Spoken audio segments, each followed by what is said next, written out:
G'day guys, in this episode I'm joined by one of my closest and most long-time friends, Mr. Petar Lackovic, who is an absolute expert in human psychology, how to influence, how to sell more, and how to build relationship with audience. In this episode we talk about all of that, as well as how do you understand your consumer so that you can present and display your products and services in such a way that makes the dogs bark and your customers go wow. And I'm trying to shape history, pulling from the sky for some strength to take with me. Line up the stars, fly away quickly and push the world forward like a tidal wave hit me. I ride the wave swiftly, I fear no man, check my titles mate quickly. Came from the sky with the light of day in me and grew my own wings so the... G'day guys, welcome to episode 205 of Ask Jack D. I got you drinking tea there, didn't I? You did, mate, right at the beginning.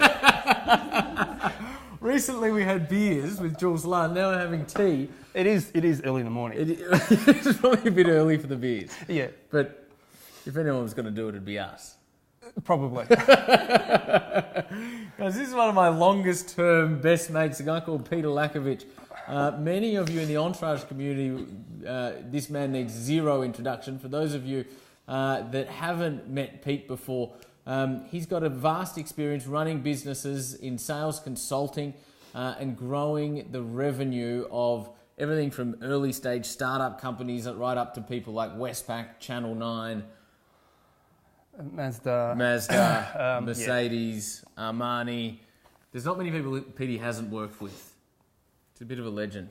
I get around. Mate, this... I'm surprised. What episode is it? 205? 205? I'm surprised it took us. So Petey is also our head trainer at the Entourage. I'm surprised it's taken us 205 episodes to think of doing this. Well, it took Rosie to get us together. yeah. We didn't even think of it. Oh, it didn't? No.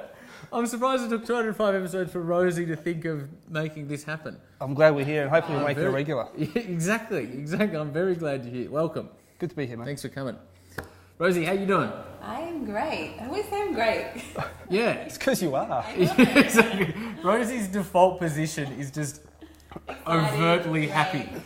Yeah, happy soul. That's why we love it. Rosie, first question. Okay, first question comes from Sarah Williams from Facebook.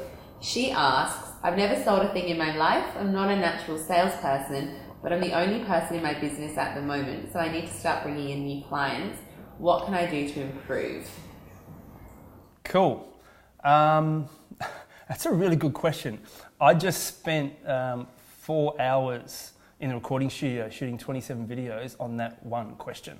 I don't know if it's released yet, but we're releasing a little online program for that. So, where do I start? Because I shot 28 videos. There's 28 key things that I think everyone should do. There was 26 and 2 bonus ones. Sarah, I'm going to say the first thing I would start with is, what are you thinking about sales? The biggest thing that holds most people back, the anchor that weighs most people down, is they don't want to come across as pushy and salesy. So you play this internal mind game with yourself. You know you need sales, you know you need revenue in the door. I mean, let's face it, 80% of all the activity you should do when you first start a business, especially when it's just you, is doing sales or lead generating activities. Like nothing else is more important, right? So how you think about yourself in sales is really important. So I have this philosophy, right? It's called a doctor's mindset. If you go to a doctor, what do? They ask you an abundance of questions to really diagnose you more effectively, right? And I trust the doctor that asks me the most questions because I feel like they're really trying to understand me better than anyone else. Then you can give me a prescription that is tailored for that. And let's face it, you go to the pharmacy with a prescription and you walk in, what do you say to a pharmacy? You walk into a pharmacy and I'm the pharmacist, what do you say? Here's my script. Here's your script. Give me my drugs. Like, now, do you drive around do you get them, do they say, oh yeah, do you walk in and say, oh, this is my script, how much is it? What do you think? Do you say how much is it? Yeah, no, you don't. You just say, this is my script, I want you to fill it, right? So you don't get the price and say, oh, that's $29. Say, no thanks, jump in your car, drive to the next pharmacy and shop 3 or 4 pharmacists. Because I've diagnosed you, you've got your prescription, you want it filled as quick as you can. So see yourself as a doctor of your industry, right? So if you're in the finance game, you're the doctor of finance. If you're in the home game, you're the doctor of homes or lifestyles or home loans, or you're the doctor of fitness. Whatever industry you're in, see yourself as a doctor of that. Perceive yourself completely differently. That would be the first step, I would say, when it comes to really improving your sales.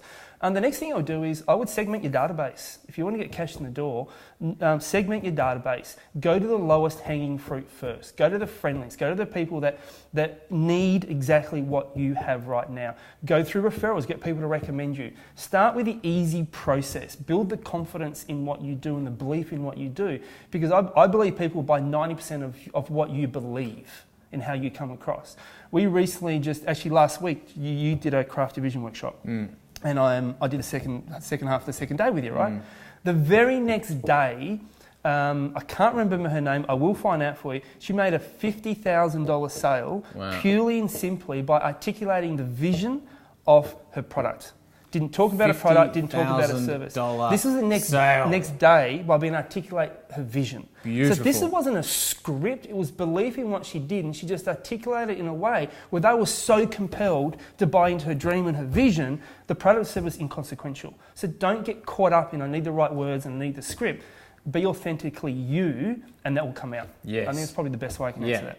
And you just stole what I was going to say, which is absolutely fine, but I think you do need to get really good at sales, right? But the foundation of that needs to be bringing you and all of you authentically to the table, right? So if you're a little bit introverted, that's okay. If you're introverted, don't try and be extroverted. If you're extroverted, don't try, you need to...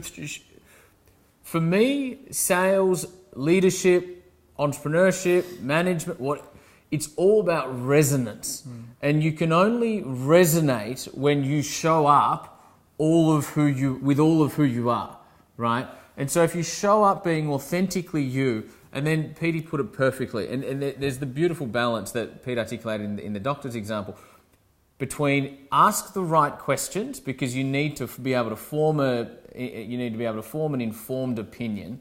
And then there comes a point where you stop asking questions and start leading and start directing. Here's your prescription, right?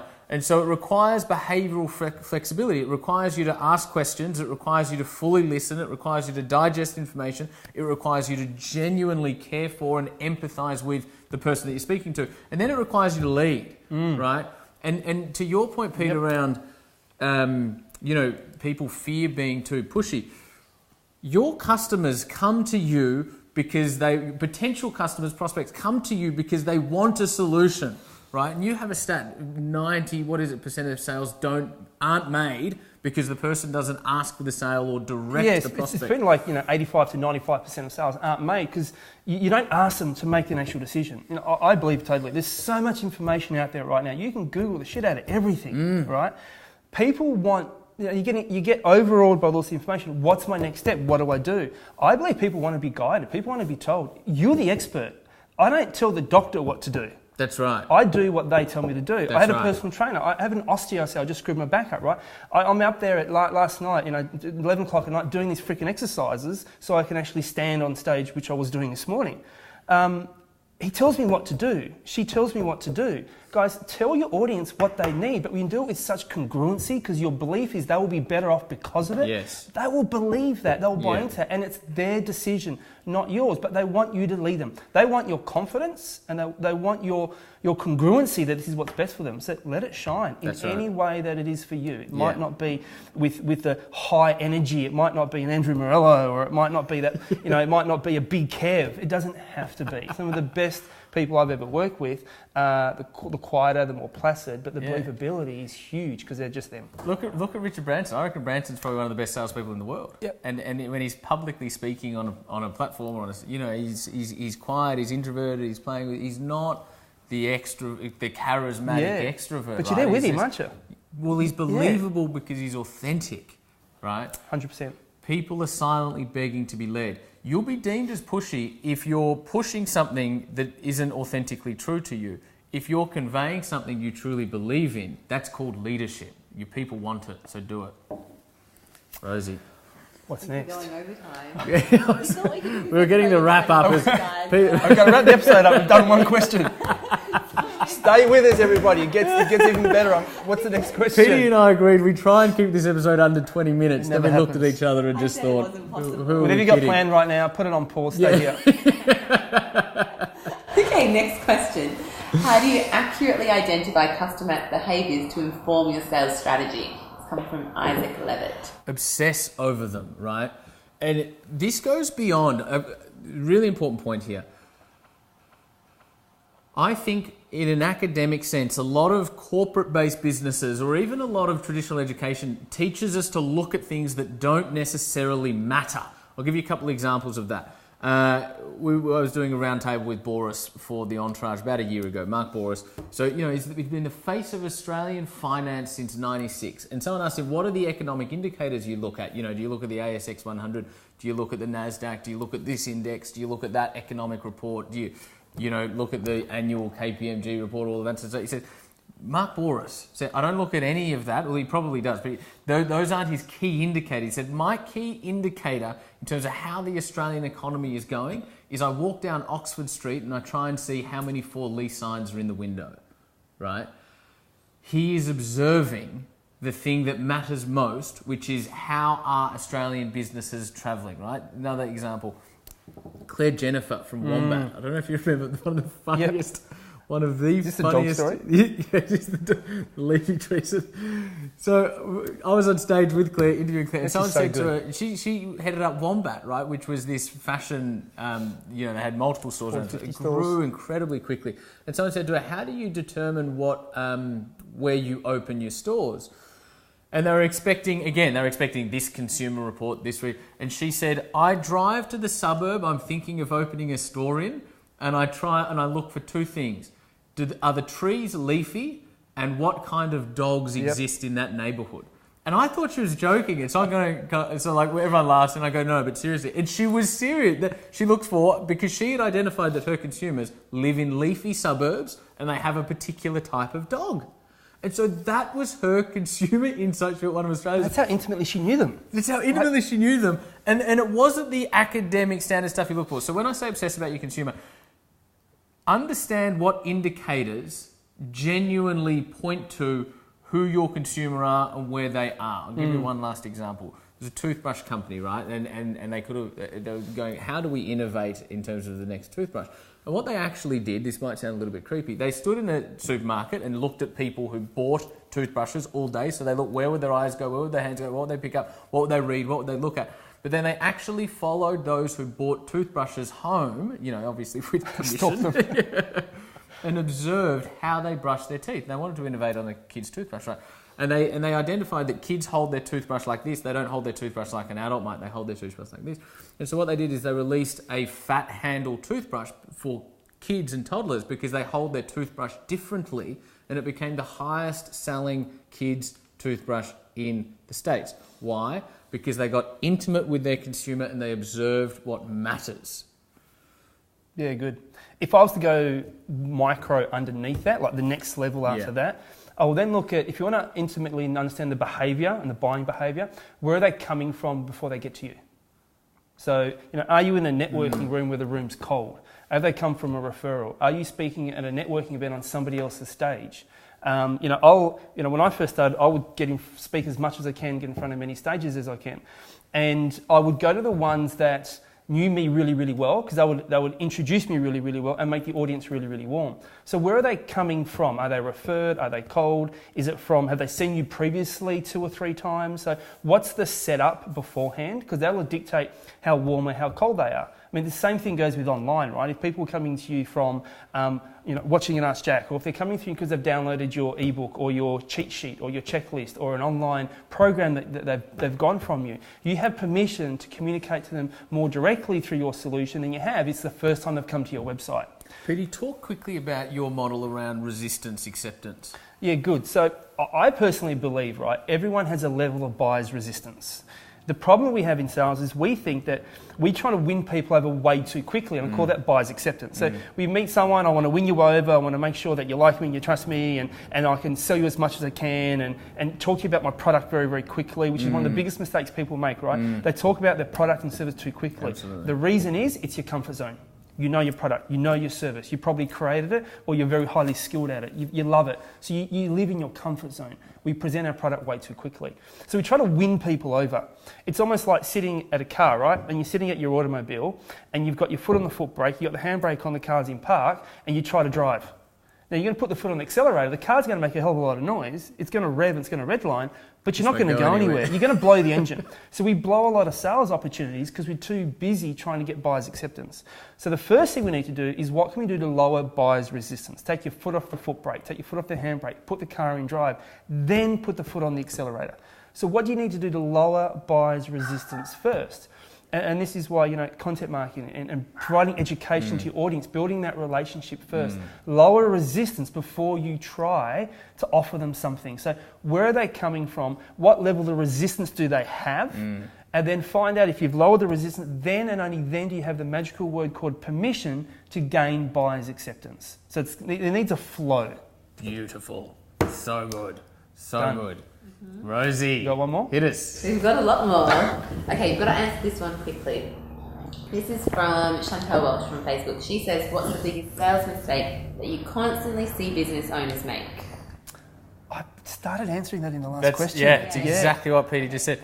People start talking about their product because if what most people do in sales, owning, whatever it is they sit down and they go, this is my product, this is how much it costs, feature, and it's a conversation about a product rather than about the consumer, their wants, their needs, their fears, their frustrations.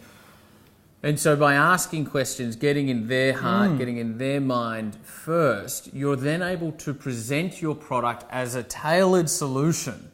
And if you're able to tailor the solution even better, but you're then able to discuss it in a way that is customized and tailored to that specific consumer. So you're not presenting a product, you're presenting a solution to a problem they just told you about. Yeah, hold back from leading with what you do. Too soon, Okay? Even if someone says, you get into a meeting, I've been 1,000 of meetings, and we go, okay, so tell me what you do.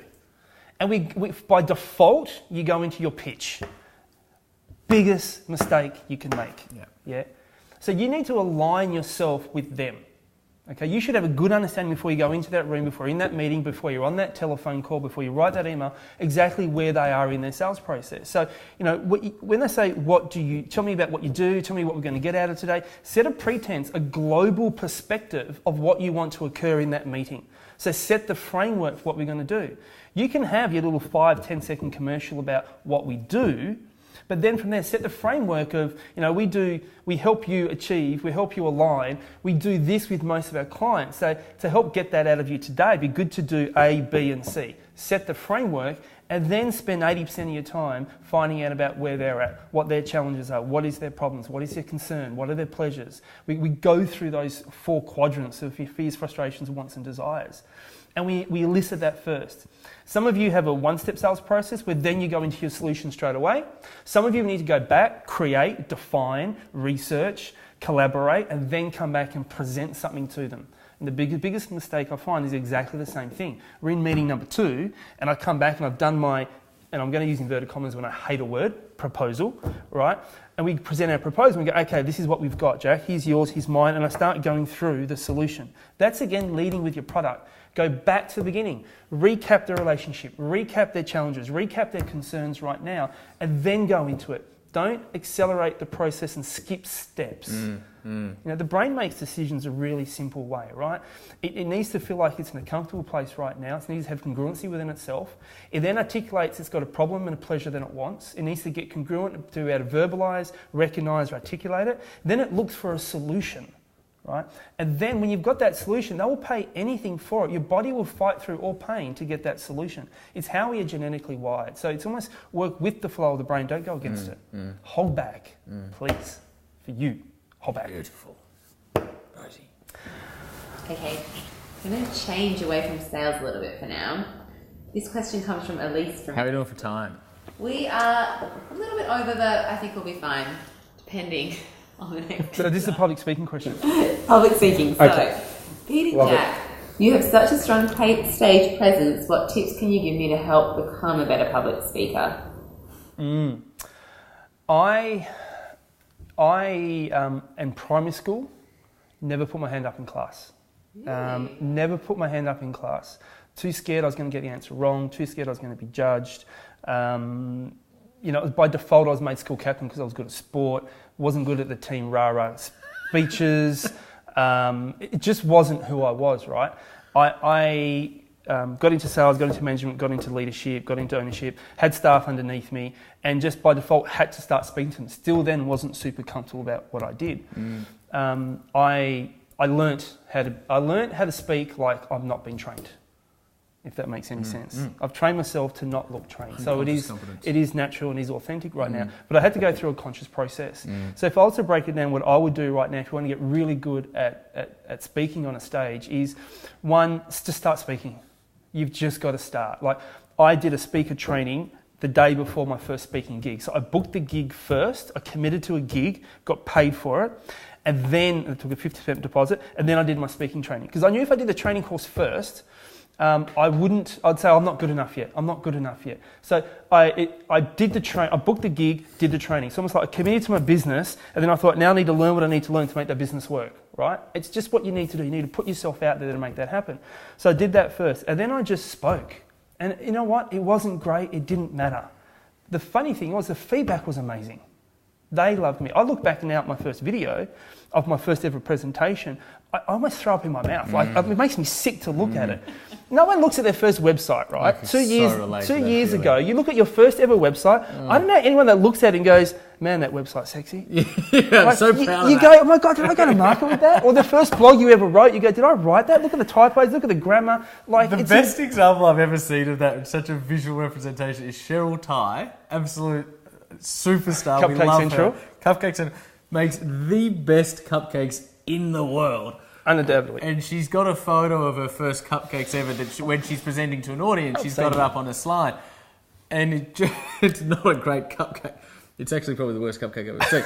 But to go from that to where it's just the best before and after picture that's representative of the very process that you're talking about. Yeah, totally. So if you're going to start, the second step I would say is, the biggest fear people have around it is that they're going to fail, that they will forget what they're going to say. So talk a bit about what you're passionate about. Don't try to be in a space that you don't own or you don't know really, really well. Be confident, articulate what you know, and talk about what you know better than anything else. That would be my first starting point. Don't talk about stuff that you're not an expert at. Put yourself in the ability to succeed, right? Yeah. Then you can create frameworks around it. The last thing I would say, without being too technical, is find you and don't try to be Jack, or don't try to be Pete, or don't try to be Branson. Just be you. Have your own style. And you might find your style by watching World's Best Practice and taking a little bit of someone else off, but someone that you connect with, not just someone that you think, oh, they're awesome, I want to be like them, like you said earlier, right? If you're not an extrovert, don't try to be an extrovert. It won't come across that well. I was watching Shark Tank last night, and one of our students was on Shark Tank, and another one's on tonight, right? And the way he delivered was him. He's a real Aussie bloke, and he just articulated Aussie. And they invested in him purely and simply because they believed in who he was as an individual. Yeah. He wasn't trying to be the highly... That was a nice little bit of something dropped. Hope you can still hear me there. Mic drops today. He wasn't trying to be the professional business person with a high business acumen with all the data and the facts. He was just who he was. They appreciated with that. Yeah. So find who you are and let that style be what you start with. So look at what you're great at, start with your strengths, and work on the other areas. Done. Good enough? Okay. Do you want one more question? How long has this episode been going for? It's just like the longest ever Ask Jack. 2 minutes. I think we need to wrap it up. Okay. 22? Mr. Petar Lackovic, we are definitely going to have him back on the show. As you guys can see, when it comes to human psychology, influence, leadership, he absolutely knows his stuff. So this will be a repeat attender when it comes to Ask Jack D. Petey, lovely having you on the show, brother. Appreciate it. Finally got you here. That is episode, what was the episode? That was episode 205. 205. Guys, thank you so much for watching. What I want to do in this episode is in the comments below, over to you guys. What is the number one learning you took from this show? One of them, the biggest aha, the biggest learning. It might be the biggest thing you've been doing wrong. It might be something that you can change or just something that you're going to do differently in future. What is your biggest learning from this episode? There was about 80 of them. If you missed them, go back, watch the episode again. Seriously, because there was a lot there to take in. Comments below, number one learning. We'll see you soon. Right now is my head's in the cloud with my feet